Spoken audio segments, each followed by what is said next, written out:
Chosen one, anchor your spirit and lock your attention on these words right now. That pressure in your chest, that exhaustion behind your eyes, and that feeling that everyone is suddenly watching you more closely. Do not let it pull you into fear. Maybe the last 72 hours have felt unusually intense.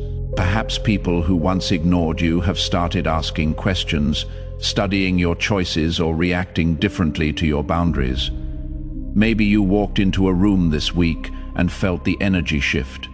Or maybe you have been sitting alone at 3 in the morning, wondering why your life feels so heavy when you know something inside you is becoming stronger.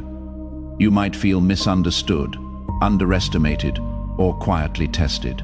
But hear this clearly: your strength is becoming impossible to overlook. The enemy is working overtime today for one reason. It recognizes that your discipline, your resilience, and your refusal to return to old patterns are creating a version of you that cannot be easily controlled. You are not becoming powerful because others approve of you. You are becoming powerful because you kept going when approval disappeared. And this season is reaching a turning point. Within the next 24 hours, the confusion, the self-doubt, and the need to prove yourself can begin to lose their hold. Not because of luck, but because of what you have done. You chose restraint. You chose healing. You chose to keep your word to yourself. Think back to that moment this week when you wanted to explain yourself, chase someone, or react to an accusation. But you stopped. You thought you were being ignored. You thought your silence made you look weak, but that silence was strength. That pause protected your future. That decision showed the world and reminded your own spirit that you are no longer available for every distraction. You did not find this message by accident. The algorithm may have placed it in front of you, but your awareness chose to stay. Consider this a divine appointment, a moment to recognize what is awakening within you. In the next few minutes, you will receive a clear decree for confidence, a reminder of the exact habits that make your presence undeniable, and a closing declaration to help you stop shrinking for people who benefited from your uncertainty. Do not click away. Your future self needs you to understand the difference between being pursued by attention and being guided by purpose. If you leave this moment unchanged, you may return to the same cycle of doubting yourself just when your breakthrough requires consistency. The enemy has been whispering a specific lie. You are too much, too difficult, too late, and not strong enough. He has replayed the rejection, the betrayal, the opportunity that passed, and every moment you broke down in private. He wants you to believe that being overlooked means you are insignificant. But Scripture gives you a different verdict. Isaiah 40:31 says, "Those who hope in the Lord will renew their strength. They will soar on wings like eagles." That is not a promise of effortless living. It is a promise that exhaustion does not get the final word. The attention gathering around you is not proof that some hidden group controls your destiny. It is a sign that your growth, boundaries, and preparation are becoming visible. You are not here to be possessed, selected, or controlled by the elite. You are here to become so grounded in purpose that no crowd, critic, or gatekeeper can define your worth. The heaviness is not punishment. It is the weight of transformation. You are not falling behind. You are becoming unrecognizable to the version of you that once begged to be chosen. And now you have to understand what this strength is really revealing. The greatest evidence of your power is not that everyone applauds you. It is that pressure has exposed what cannot be easily purchased, manipulated, or broken inside you. Many people mistake your silence for weakness because they have only learned how to measure influence through noise. But heaven measures it through endurance, integrity, and the ability to remain aligned when compromise would be easier. It is easy to look powerful when everything is going your way. The deeper testimony is found in the night watches, in the unanswered questions, in the moments when you could have reacted, but chose to remain governed by wisdom. A tree is not proven by the beauty of its leaves alone. It is proven by the roots that hold when the wind begins to test the ground beneath it. What has made you difficult to control is not perfection. It is the fact that you have survived enough to recognize the difference between an opportunity and a trap, between admiration and access, between being chosen and being used. You have learned that not every hand extended toward you is reaching to help you rise. Some hands are reaching to measure what they can take. Some smiles are invitations, while others are disguises for entitlement. This is why certain people are drawn to you, yet cannot fully understand you. They sense something valuable, but they do not always honor the source of that value. And if you are not discerning, you can mistake someone's desire to possess your gift for a divine invitation to partner with them. You must remember that recognition is not the same as reverence. Someone can admire your light and still desire to control the lamp. Some messages do not just inform, they activate. If something stirred deep in your spirit just now, you may be ready to receive the Chosen One's blueprint. This sacred guide reveals the 8 divine patterns behind your calling, your suffering, and your destiny. It also comes with a full audio book, so you can absorb it during prayer, rest, or quiet moments with God.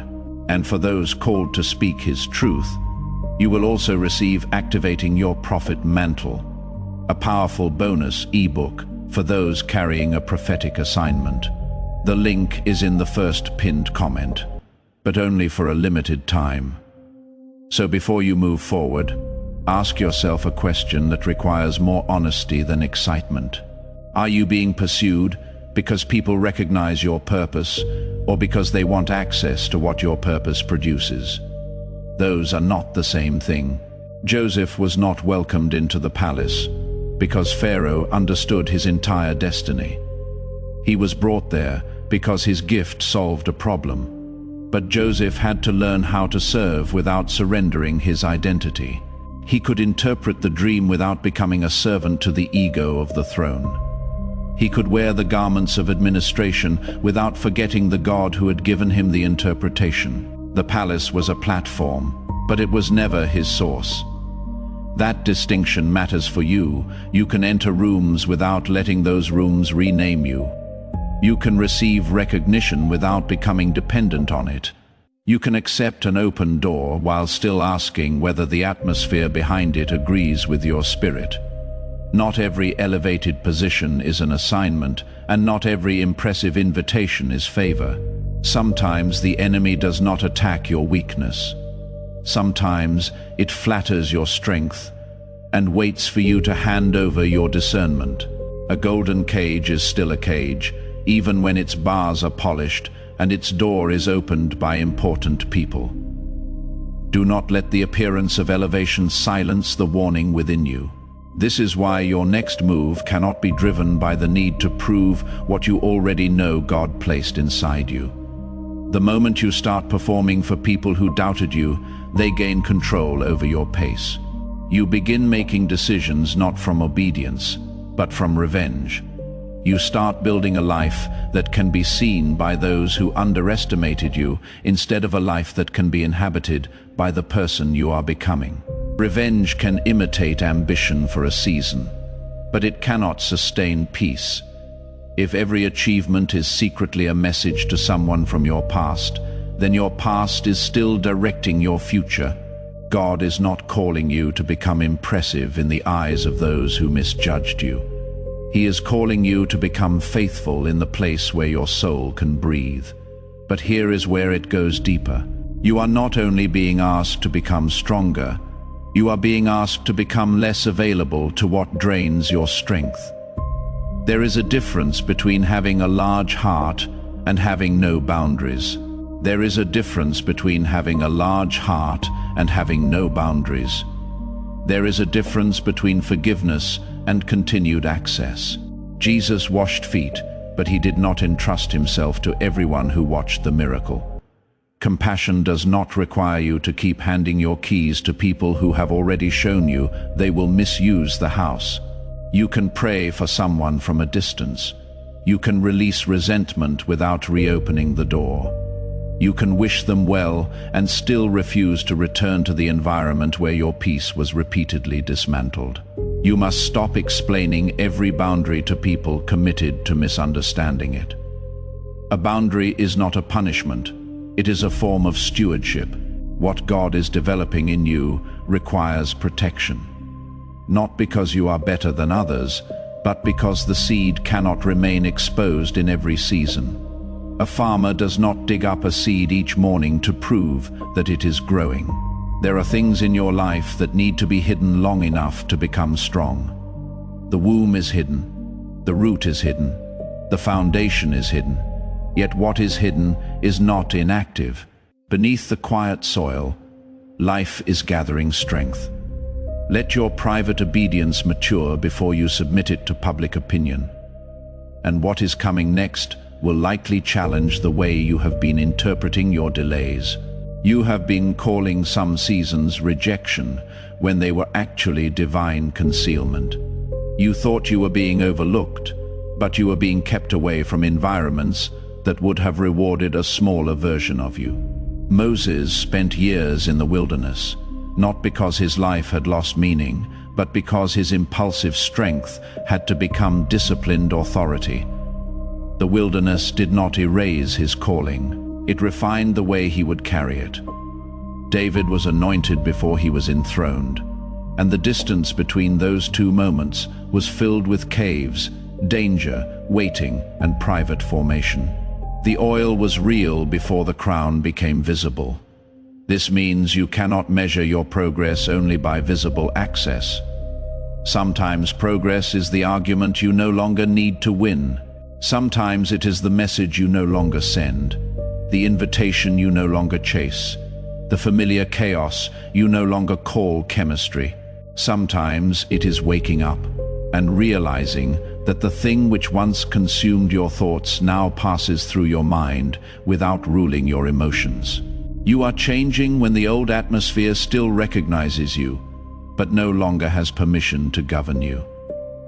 A delayed answer does not always mean a denied promise. Sometimes delay is the mercy that keeps premature success from becoming permanent damage. There will be moments when people try to pull you back into the version of yourself they could predict. They may remind you of your past mistakes, your former desperation, or the season when you needed their approval. They may speak to the old you because the new you is no longer available for the same arrangement.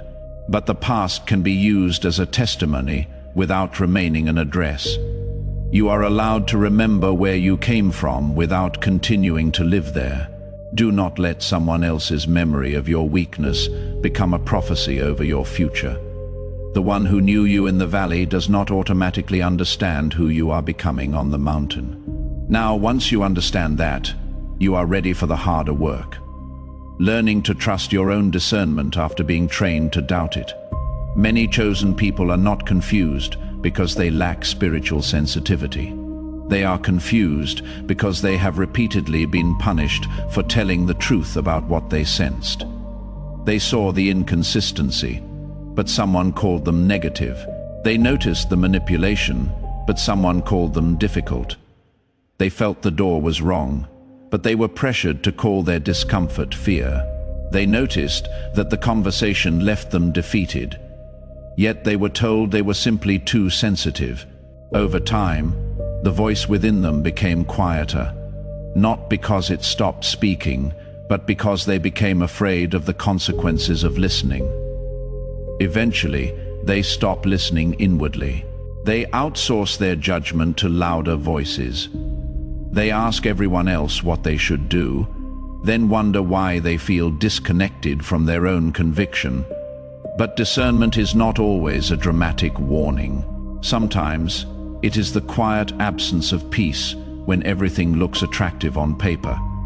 Sometimes God speaks through the pattern you keep trying to excuse. Sometimes the answer is not a thunderclap, but the repeated evidence you have been asking Him to explain away. The Holy Spirit may lead you through peace, wisdom, timing, and fruit, long before he leads you through a sign that cannot be denied. Pay attention to fruit, not promises, not charisma, not charisma, not charisma, not titles, fruit. Does this connection make you more truthful or more performative? Does it draw you toward courage or keep you addicted to approval? Does it strengthen your obedience or make you negotiate with your conscience? The tree is known by its fruit, and so are the relationships, opportunities, and environments competing for your future. Look at what remains after the excitement fades. Look at how people behave when they are disappointed, corrected, or denied access. Look at who they become when they no longer need anything from you. Fruit reveals what flattery conceals. Stay with me, because the next layer is where many powerful people lose themselves. Your gift can open a door, but your character determines whether you can remain in the room without becoming someone you were never meant to be. Talent may attract an audience, but character determines whether the audience receives something healing or something contaminated by ego. A gift can make you visible quickly, but only integrity can keep visibility from destroying your inner life. You have to learn how to carry influence without allowing influence to carry you. The moment people begin praising you, watch what happens in your secret thoughts. Do you become more grateful or more entitled? Do you become more responsible or more impressed with your own reflection? Strength, without humility, becomes another form of bondage. A person can escape poverty and still remain enslaved to the hunger to be admired. They can leave rejection behind and still spend their entire life trying to make the rejectors regret their decision. The prison changes its decoration, but the prisoner remains bound. This is the hidden danger of being recognized after being ignored. The attention feels like justice. The access feels like proof. But if you need the new audience to heal what the old audience wounded, you are still allowing the old audience to lead you. Your breakthrough becomes incomplete because your heart is still facing backward. You may be standing in a new season while emotionally waiting for an old witness to approve it. But God did not bring you forward so that you could keep looking over your shoulder for permission to enjoy what he restored. David had the opportunity to kill Saul in the cave. He had power, justification, and an audience that would have understood revenge. Yet he refused to become the thing he was fighting. That is the kind of strength being required of you now. Not merely the strength to rise, but the strength to rise without carrying hatred into the place you prayed to reach. David understood that an opportunity to retaliate is not always an authorization to act. There are moments when your restraint becomes a greater declaration of power than your victory over an enemy could ever be. And this leads us to something most people miss. Isolation is not always evidence that you are more spiritually advanced than everyone around you. Sometimes isolation is protection, sometimes it is preparation. But sometimes it is a mirror showing you that you have made suspicion your identity. You cannot call every correction jealousy and every disagreement an attack. A chosen life still requires accountability. Even Elijah, after calling down fire, became so exhausted that he could no longer interpret his own condition clearly. He needed rest, nourishment, and a fresh word, not another performance. His exhaustion distorted his perspective, and God did not shame him for that. He cared for him before giving him direction. You need people who can celebrate your elevation and still tell you the truth. You need relationships where your anointing does not make you untouchable. The right people will not compete with your light, but neither will they worship it. They will remind you that your gift is a responsibility, not a throne. They will love you enough to say, you are called, but you are still human. You are gifted, but you are still growing.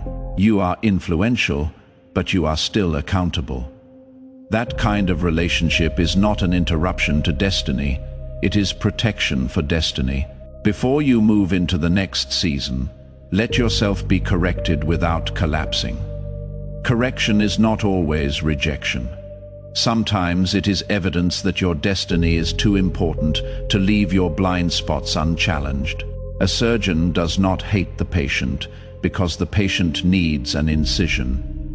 Some healing must be precise, and precision can feel confrontational before it feels freeing. The wound may sting when it is cleaned, but infection cannot be healed by pretending the wound is not there. Let truth touch the places pride has protected.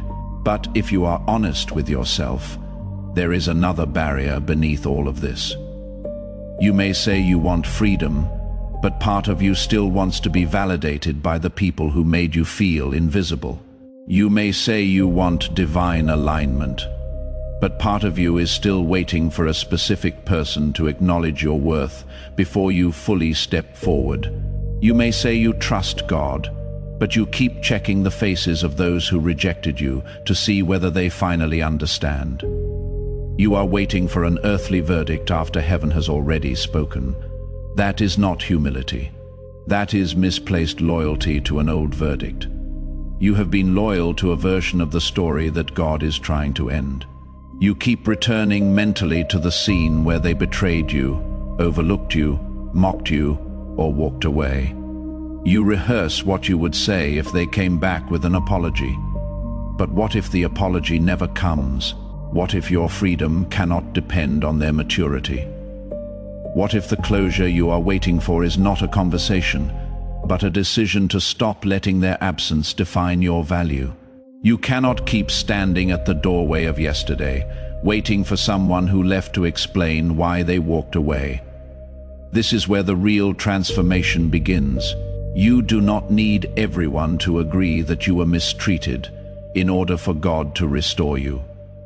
You do not need the people who mishandled your gift to become the witnesses of its fulfillment. Sometimes the table God prepares for you is in a room your former enemies will never enter. Not because you must hide your blessing, but because their role in your life has ended. Some people were assigned to a chapter, not the whole book. Their departure may have wounded you, but it did not cancel the author's intention. And just when you think you have found the root, there is one more layer. The thing blocking you may not be fear of failure. It may be fear of what success will require you to release. Failure lets you remain familiar. Success may require you to outgrow the identity built around struggle. It may demand that you stop telling the story from the perspective of the person who was wounded and begin living as the person who was healed. Healing can feel unfamiliar because pain has been narrating your choices for so long. Peace may seem suspicious when chaos was the atmosphere you learned to call normal. Some people are comfortable being the survivor because survival earns sympathy. But purpose asks for responsibility. It asks you to build after the storm, to love without remaining naive, to speak without needing applause, and to make decisions that your former self would have considered impossible. Survival says, "I made it through." Purpose asks, "What will you do with the life you preserved?" You are not being restored merely to tell people how deep the waters were. You are being restored so that you can help build a bridge for those still trying to cross. You cannot keep using your past pain as permission to avoid present obedience. At some point, the wound must stop being the explanation for every delay. The prison may have been real, but there comes a moment when the door opens, and you must decide whether you are willing to walk without the walls that once defined you. Israel could leave Egypt physically and still carry Egypt internally. Freedom is not only the removal of chains, it is the retraining of desire. It is learning to stop longing for the familiar meals of bondage simply because the wilderness requires trust. So begin with what is in front of you. Keep the promise you made to yourself. Return to the work you abandoned when discouragement became convincing, Put structure around the gift you keep describing. Pray, then practice. Ask for revelation, then become faithful with what has already been revealed. The widow in Elisha's story was not told to wait for a miracle to appear from nowhere. She was told to gather vessels. Her capacity had to participate in the multiplication. The oil flowed, but preparation made room for the flow. What you call a small act of obedience may be the vessel God intends to fill. Your next level will not be sustained by inspiration alone. It will require rhythm. It will require saying no when your emotions want to say yes. It will require protecting your mornings, your attention, your body, your finances, your conversations, and your inner language. Spiritual power is not proven by how intensely you feel in one moment. It is proven by what you consistently honor when no one is watching. The altar is built through repetition. The life you desire is formed through ordinary decisions that do not look dramatic while you are making them. And here is the part you probably did not expect. The thing that has been blocking you is not the enemy, not your past, and not even the people who hurt you. It is the secret agreement that says you must remain wounded in order to remain powerful. You have unconsciously believed that your pain is the source of your discernment, that your isolation is the source of your uniqueness, that your anger is the source of your ambition. But God is showing you that you can keep the wisdom without keeping the wound. You can keep the fire without keeping the bitterness. You can remain powerful without remaining in survival mode. The wound may have introduced you to your strength, but it does not have to remain its permanent manager. The strongest version of you will not be the most guarded version. It will be the most surrendered version, not surrendered to people, pressure, or manipulation, but surrendered to truth. The kind of surrender that lets God remove what you once used as armor. The kind that says, I no longer need to be feared in order to be respected. I no longer need to be chased in order to feel valuable. I no longer need to be understood by everyone in order to obey what I know. Surrender is not weakness. It is the decision to stop spending holy energy defending an identity God has already outgrown in you. That is when the elite, the powerful, the influential, and the impressive lose their ability to hypnotize you. You stop bowing to appearances. You stop confusing proximity with destiny. You stop entering rooms simply because they are difficult to access. You begin asking whether your soul can remain whole inside them. You begin to understand that a room is not valuable merely because important people gather there. Its true value is revealed by what it requires you to become in order to remain. And if the answer is no, you will have the courage to walk away, not as someone who lost an opportunity, but as someone who refused to trade their identity for access. The world may call that foolishness. Heaven may call it wisdom. There is a kind of wealth in leaving with your peace intact. There is a kind of promotion that looks like refusal. There is a kind of victory that never needs to announce itself because your conscience is no longer divided. Your life is not being prepared merely for attention. It is being prepared for impact. Attention gathers around what is bright. Impact changes what is broken. Attention asks how many people are watching. Impact asks how many lives are becoming whole. This is why your preparation has been so deep. God is not only increasing your reach, He is increasing your capacity to carry what your reach will attract. He is widening your shoulders before widening your platform. He is teaching you how to hold blessing without turning it into an idol, and how to serve people without becoming enslaved to their expectations. Place your hand on your heart and declare this with me. I release the need to prove my worth to those who could not recognize it. I release every relationship, label, fear, and agreement that has kept me small.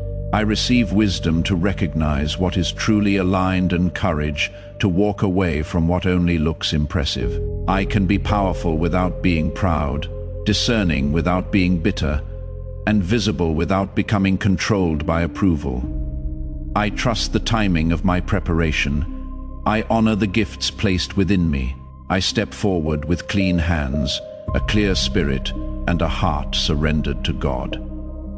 What is meant for me will not require me to betray who I am becoming, and if this message met you in a place you could not explain, do not dismiss that feeling. Right. I choose alignment in the comments, not as a performance, but as a personal marker that you are no longer negotiating with the version of yourself that was created by fear. Then carry this with you. You do not have to chase every powerful room. When you become anchored in truth, the right doors will recognize what you carry, and you will recognize which doors were never meant to hold you.